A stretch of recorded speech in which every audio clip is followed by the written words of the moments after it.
Good morning दोस्तों, mock test number 9 में मैं आपका वेलकम करता हूं। ओके, क्वेश्चन शुरू करते हैं। पहला क्वेश्चन जो है वोकैब का सेक्शन हम शुरू कर रहे हैं। ठीक है, देखिएगा, choose the correct option in the following idioms. एक इडियम दिया गया है और जिसका नाम है फॉल फ्रॉम द ग्रेस। ठीक है, इसका जो मीनिंग होता है फॉल फ्रॉम द ग्रेस का जो करेक्ट आंसर होगा वो होगा to fall out of favour, यानी कि अपना फेवर खो देना, अपनी ग्रेस, अपनी चमक खो देना। बहुत कॉमन मीनिंग है। ठीक है, so answer first. Okay, yes, even keel. Okay, even keel, even keel जो होता है इसका मतलब होता है किसी भी चीज की स्टेबिलिटी, स्थिरता,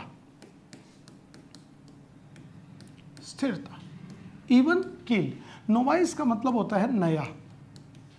ओके, कैओस का मतलब होता है उथल पुथल, जहां कुछ भी समझ में ना आए, उलट पुलट हो जाए, दैट इज कॉल्ड कैओस। ठीक है, सो क्वेश्चन जो 2 है उसका हमारा आंसर क्या हो जाएगा? Stability is correct answer. Okay, next question देखेंगे हम लोग। देखिए, यस, फेंट हार्टेड। ठीक है, फेंट हार्ट का एक्चुअल जो मतलब होता है वो होता है आपका टिमिड, डरपोक। फेंट हार्ट डरपोक होता है। डिप्रेस का मतलब दुखी हो सकता है। ठीक है, रैशनल का मतलब होता है जो प्रैक्टिकल हो। ठीक है, बुद्धिमान कह सकते हैं, जो समझदार आदमी हो। ठीक है, ब्रेव बहादुर होता है। इसके लिए अच्छा वर्ड यूज कर सकते हैं गट्सी, बहुत अच्छा होता है। गट्सी का मतलब होता है बहादुर, ब्रेव। ठीक है, नेक्स्ट क्वेश्चन देखेंगे। Yes, dog eat dog. Okay, जिसमें बोलने का मतलब ही क्या होता है कि जहां पर डॉग ईट डॉग है, कुत्ता कुत्ते को खा रहा है, it means the competition is very tough. ठीक है, so the answer is cut throat competition, fierce competition, cut throat competition. ठीक है, नेक्स्ट क्वेश्चन देखो। ईट हम्बल पाई। ईट हम्बल पाई का मतलब होता है शर्मिंदा होना, सॉरी फील करना। ठीक है, so the answer is cut a sorry figure. B answer is correct, cut a sorry figure. पहले 5 क्वेश्चन हमने इडियम्स के दिए हैं, अगले 5 क्वेश्चन हम सिनोनिम्स के पूछेंगे। देखिएगा 6 number question. Yes, okay, the question choose the correct option of the following synonym. ठीक है, सो इंटरपोलेट। ओके, इंटरपोलेट का मतलब होता है किसी चीज में सेंधमारी करना, घुस जाना। सो तो इसका करेक्ट आंसर होगा insult. This is insult. Quit का मतलब तो होता है छोड़ना, जिसके लिए आप यूज कर सकते हो गिव अप, गिव अप, छोड़ देना। फेस का मतलब सामना करना। इंसल्ट इज करेक्ट आंसर किसका? इंटरपोलेट का। ठीक है, नेक्स्ट क्वेश्चन देखेंगे। लिक्विडेटेड। लिक्विडेटेड का मतलब होता है जिसका बहुत सारा पैसा चला गया हो। The answer is bankrupt. Liquidated हो गया, दिवालिया। A person who can not pay off his debts, bankrupt. Insolvent भी बोल देते हैं। इंसॉल्वेंट का मतलब होता है दिवालिया। ठीक है, नेक्स्ट देखेंगे। Yes, impertinent. ओके, इम्पर्टिनेंट का मतलब होता है एक ऐसा आदमी जो किसी की रिस्पेक्ट ना करे, ज्यादा ताक झांक करे चीजों में। इसके लिए हम जो एग्जैक्ट वर्ड यूज करेंगे वो करेंगे प्राइंग। प्राइंग का मतलब होता है ताक झांक करना, ज्यादा छिटाकसी करना, टोंट मारना, दैट इज कॉल्ड प्राइंग। ठीक है, नेक्स्ट देखिएगा। अच्छा, टैकिट्रॉन का मतलब होता है ए पर्सन जो बहुत कम बोलता हो। ये अच्छा वर्ड है, मैं आपको लिखवा देता हूं, कम बोलता हो, सॉरी। स्टबन का मतलब होता है जिद्दी, जिसके लिए बहुत अच्छा सिनोनिम हम यूज कर सकते हैं, और वो क्या होता है हमारा? ऑब्ड्यूरेट। ऑब्ड्यूरेट का मतलब होता है जिद्दी होना। ठीक है, नेक्स्ट देखो। Yes, the synonym is veracity. Veracity का बहुत सिंपल मीनिंग होता है। वेरासिटी मतलब होता है ऑनेस्टी, ईमानदारी। The answer A is correct. ठीक है, इसके लिए अच्छा वर्ड यूज कर सकते हैं कैंड्योर। कैंड्योर का मतलब होता है ईमानदारी। ठीक है, डेप्थ आपको पता है ही, गहराई, जिसके लिए कल हमने एक वर्ड यूज किया था रॉक बॉटम। ठीक है, ओके, ये हो जाएगा। ठीक है, नेक्स्ट क्वेश्चन देखेंगे। यस, क्वेश्चन नंबर 10 जो हमारा है वो है मीगर। मीगर का मतलब होता है थोड़ा, कम। ठीक है, मीगर। मीगर का मतलब होता है थोड़ा या कम, ठीक है। सो इसके लिए जो हम वर्ड यूज करेंगे, देखिए प्रोफ्यूज का मतलब होता है ज्यादा, इसका जो करेक्ट आंसर होगा वो होगा पाल्ट्री, बी आंसर इज करेक्ट, ठीक है। प्रोफ्यूज माने ज्यादा, पाल्ट्री का मतलब होता है कम, लार्ज का मतलब बड़ा, ज्यादा, ठीक है। So answer B is correct. Next question देखेंगे, choose the correctly spelt word, जो सही जो वर्ड है वो स्पेल्ट है वो हमें चूज करना है। तो इसका जो करेक्ट आंसर होगा वो सी हो जाएगा, COMMITTEE, committee, C answer is correct. Spelling जो है वो सी पार्ट हो जाएगा, ठीक है। नेक्स्ट देखो 12, सही स्पेलिंग बतानी है आपको, और जो सही आंसर है वो है आपका ए, फॉरेनर, ठीक है। स्पेलिंग किससे बनी है देखिएगा, फॉरेन, FOREIGN लिखा, फॉरेन, आगे ER लगाने का मतलब होता है कोई भी काम को करने वाला। प्ले के साथ ER लगा दिया, खिलाड़ी, खेलने वाला। टीच के साथ ER लगा दिया, टीचर, पढ़ाने वाला। ऐसे ही फॉरेन, विदेश, ER लगा दिया, विदेश में रहने वाला, फॉरेनर हो गया। नेक्स्ट क्वेश्चन देखेंगे, देखिए fill in the blanks with suitable option. Global warming जो है, ठीक है, वो क्या हो चुका है, और climate change has become a major dash to mankind, ठीक है। सो आंसर मिस्टेक, बिल्कुल गलत है, ठीक है। आंसर इज थ्रेट, मानव जाति के लिए एक बहुत बड़ा खतरा जो है वो बन चुका है, ठीक है। Threat, major threat. अच्छा, इंडेंजर क्यों नहीं होगा? इंडेंजर का मतलब होता है खतरे में डालना, यानी कि वर्ब के तौर पर यूज हो रहा है। हमें यहाँ पर यूज करना है नाउन। नाउन क्यों यूज करना है? क्योंकि मेजर क्या है, हमारा एक एडजेक्टिव है, ठीक है। तो इसके बाद हम ऑटोमेटिकली किसका यूज करेंगे, नाउन का यूज करेंगे, ठीक है। ऑफेंस का मतलब गलती होता है, ये सुटेबल नहीं है। मिस्टेक, गलती, ये भी गलत है। थ्रेट जो है वो सही है, एक हमारे लिए बहुत बड़ा खतरा जो है वो बन चुका है, ठीक है। नेक्स्ट देखेंगे, यस, शी हार्डली वॉक्स, ये आपको गैप फिल करना है इसमें, ठीक है। वो बड़ी मुश्किल से काम करती है। ये टैग क्वेश्चन का जो है ना एक सेंटेंस हमने लिया है, she hardly walks, present indefinite tense से है, ठीक है।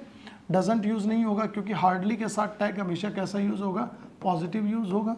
इजंट इसलिए यूज नहीं होगा क्योंकि वर्ब की फर्स्ट फॉर्म यूज हो रही है। आंसर हो जाएगा does she, does she, A answer is correct. It use क्यों नहीं हुआ? क्योंकि इट जो है वो नॉन लिविंग के लिए यूज होता है, यहाँ बात शी की हो रही है। क्लियर टू यू, ठीक है। नेक्स्ट क्वेश्चन देखेंगे, क्वेश्चन नंबर 15।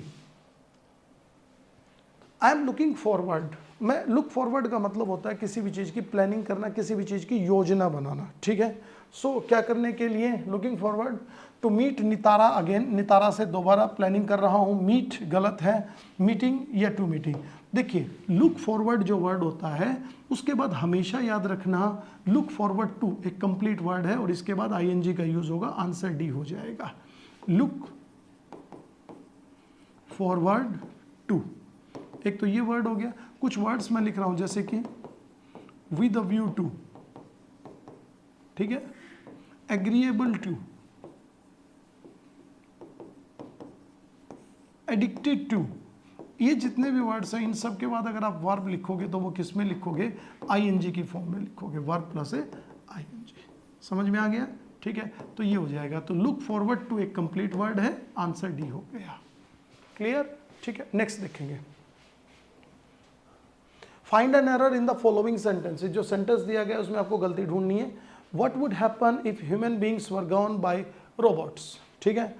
क्या होता अगर ह्यूमन बीइंग्स जो है वो रोबोट से गवर्न होने लग जाती, यानी कि उनके ऊपर रोबोट्स जो है वो रूल करने लग जाएं, रोबोट्स के द्वारा रूल की जाती। सेंटेंस पैसिव वॉइस है, पैसिव वॉइस है, तो सिंपल बात याद रखना है, जो वर्ब है, ठीक है, is am are was verb के साथ वर्ब का थर्ड फॉर्म होगा, गॉन फर्स्ट फॉर्म है, इसको हम क्या कर देंगे, ED लगा देंगे, सेंटेंस हो गया। व्हाट वुड हैपन, क्या होता अगर मानव जाति रोबोट्स के द्वारा शासित होती, ठीक है, पैसिव वॉइस है ना, तो verb govern, C answer is correct, हो गया। नेक्स्ट देखो, she had all the comforts to life in her childhood. She had all the comforts, बिल्कुल गलत है। She had all the comforts, उसके पास सारी सुविधाएं थी, ठीक है। टू लाइफ नहीं होता, इन लाइफ होता है, जिंदगी में, इन लाइफ, ठीक है।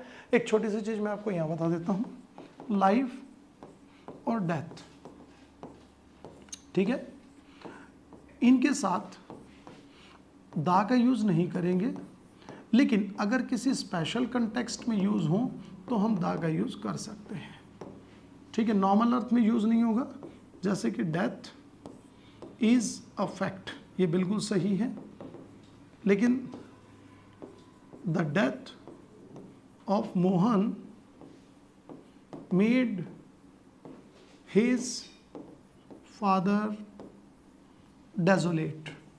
डेजोलेट मतलब अकेला कर दिया, दुखी कर दिया। स्पेशल हो गया, द का यूज हो गया, नॉर्मल कंटेक्स्ट में यूज नहीं होगा, ठीक है। नेक्स्ट देखिएगा, she performed the task at the best to her ability. She perform the task, उसने टास्क को परफॉर्म किया at the best. At the best नहीं होता है, किसका यूज हो जाएगा, टू द बेस्ट, जितनी उसकी क्षमताएं थी, to the best of her ability, जो उसकी क्षमताएं थी, ठीक है। क्षमताओं के अकॉर्डिंग, कई बार जैसे जो वर्ड्स ऐसे एबिलिटी को डिनोट करते हैं, उस कंडीशन में हम उनके साथ टू का यूज करते हैं, जैसे कि शी वॉर